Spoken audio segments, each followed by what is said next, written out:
Recipe है homemade burger restaurant style. चलिए आज बनाते हैं बर्गर बच्चों की फरमाइश पे और झटपट से बनाएंगे बिल्कुल चटपटे से बर्गर हम। तो चलिए बनाना स्टार्ट करते हैं। मैंने यहाँ पहले से ही आलू को बॉईल करके रख लिया था और वो अच्छे तरीके से ठंडे भी हो चुके हैं। ठंडे हो गए हैं तो ठंडे होने के बाद इन पे अगर हम इस तरीके से ग्रेट नहीं करेंगे तो लम्स रह जाते हैं। तो इस तरीके से आप ग्रेट कर लीजिए, बहुत अच्छी तरीके से ये मैश हो जाएंगे। तो मैंने सारे आलूओं को इस तरीके से ही ग्रेट करके रख लिया है। अब करेंगे दूसरी तैयारी। तो यहाँ मैंने ले लिया है 1 कटोरी भर के पोहे। ये मोटे वाले पोहे हैं जिससे आलू पोहा बनता है। उस पोहे को हम 2 बार अच्छे 2 पानी से धुल लेंगे और फिर इसको रख देंगे साइड में। और जो हमने ग्रेट करके आलू रखा हुआ था उसमें हम फिर इन पोहे को इसी में डाल देंगे और डालेंगे थोड़े से वेजिटेबल्स। तो वेजिटेबल्स में मैंने यहाँ ले लिए हैं 2 मीडियम साइज़ के प्याज, 1 गाजर बारीक किसा हुआ, 2 से 3 हरी मिर्च बारीक कटी हुई और हरा धनिया आपको जितना लगे। और सभी चीज़ों को डालने के बाद अब हम इसमें डाल देंगे थोड़े से मसाले। तो मसालों में हमने यहाँ लिया है आधी चम्मच हल्दी पाउडर, आधी चम्मच मिर्च पाउडर, 1 चम्मच धनिया जीरे का पाउडर, 1/4 चम्मच काली मिर्च का पाउडर और डाल देंगे 1 चम्मच चाट मसाला। थोड़ा सा यहाँ मैंने अमचूर भी डाला हुआ था और डाल देंगे स्वाद के अनुसार नमक। सभी चीज़ों को आपस में अब अच्छी तरीके से हमें मिक्स कर लेना है। तो इस तरीके से हाथों की सहायता से इसको मसलते जाइए और एक अच्छा सा डो बिल्कुल तैयार करके रख लीजिए। अगर आपको लग रहा है कि यहाँ पे हमारा बैटर थोड़ा सा लूज़ हो रहा है तो आप यहाँ पे थोड़ी सी भुनी हुई सूजी का यूज़ कर सकते हैं। अब क्या करेंगे, बैटर तो हमारा तैयार हो गया है। अब दूसरी साइड लेंगे कॉर्नफ्लावर। यहाँ मैंने 1 बड़ी चम्मच भर के कॉर्नफ्लावर ले लिया है और डाल देंगे इसमें 1 चम्मच भर के, यहाँ मैंने गेहूं के आटे का यूज़ किया है, आप चाहे तो यहाँ मैदे का भी यूज़ कर सकते हैं। और डाल देंगे उसमें स्वाद के अनुसार नमक और थोड़ा सा पानी डाल के इसका हमें बना लेना है एक पतला सा घोल। ज़्यादा पतला नहीं बनाइए, थोड़ा सा थिक ही बनाइए। तो इस तरीके से आप बैटर को मिक्स करते जाइए, कोशिश करिए कि कुछ भी उसमें लम्स ना रहें। तो इस तरीके से मैंने बैटर बना के बिल्कुल तैयार करके एक साइड में रख दिया था। अब हमने जो मसाला तैयार किया था आलूओं का, उस मसाले को अब हमको जितनी साइज़ की हमें टिक्की बनानी है उतना ही हमें पोर्शन लेना है। तो मैं थोड़ी यहाँ बड़ी बड़ी टिक्कियाँ बना रही हूँ, इसलिए मैंने थोड़ा ज़्यादा सा पोर्शन ले लिया है हाथों में। तो इस तरीके से हमें इसे टिक्की का आकार देना है। या फिर आपके जो बर्गर बन जितने बड़े साइज़ के हैं उतने बड़ी साइज़ की कोशिश करिए कि टिक्की बन के तैयार हो। तो इस तरीके से हमारी यहाँ टिक्की बन के तैयार हो गई थी। अब क्या करेंगे, अब हमने जो कॉर्नफ्लावर का बैटर तैयार किया था उसमें हम इसको इस तरीके से डिप कर देंगे। आप देख रहे हैं ना कितना थिक बैटर है। तो इतना ही थिक बैटर हमें तैयार करना है। अब हमने यहाँ ब्रेड क्रम्ब तैयार कर लिए थे, तो मेरे पास रस रखे हुए थे, रस और उसमें मैंने लिया था वही मोटा पोहा।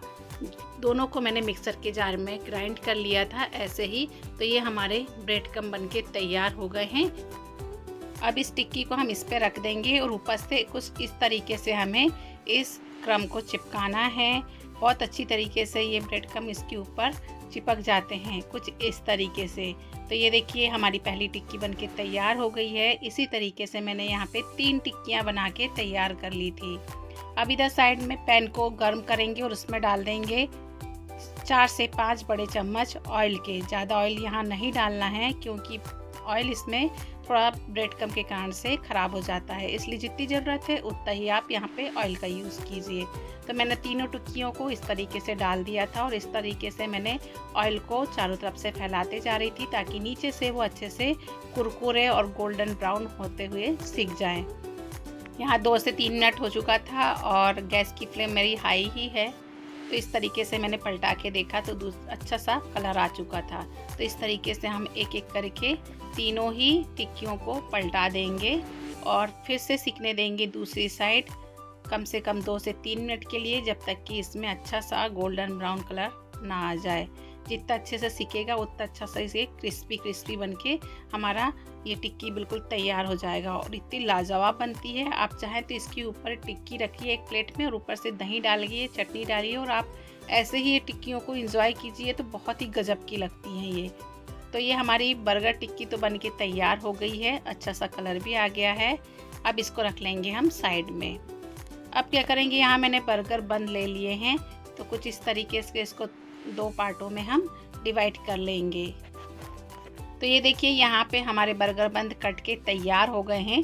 कुछ इस तरीके से मैंने 2 ही को असेंबल किया था। तो अब यहाँ पे मैंने डाल दिया है ग्रीन चटनी, रेड टमाटो सॉस और डाला है सेजवान चटनी। आप अपने अनुसार यहाँ चटनी का यूज़ कर सकते हैं, आप चाहे तो इसमें मेयोनीज लगा सकते हैं, लेकिन मेरे बच्चों को जो जो यहाँ पसंद है मैंने वही यूज़ किया है। जो ये डाल रही हूँ ये सेजवान चटनी है, काफ़ी स्पाइसी होती है, सोच समझ के ही डालिए। तो इस तरीके से मैंने सभी को मिक्स करते हुए इस तरीके से ब्रेड में फैला दिया है या बंद में फैला दिया है। अब जो जो हमारे घर में अवेलेबल है हम वही वेजिटेबल्स में डाल रहे हैं। जैसे यहाँ पे मैंने प्याज डाल दिए हैं। अब प्याज डालने के बाद ऊपर से अब रख देंगे हम इस पे जो हमने टिक्की बना के रखी हुई थी उसको हम इसके ऊपर इस तरीके से रख देंगे और ऊपर से रख देंगे हम यहाँ पे टमाटर।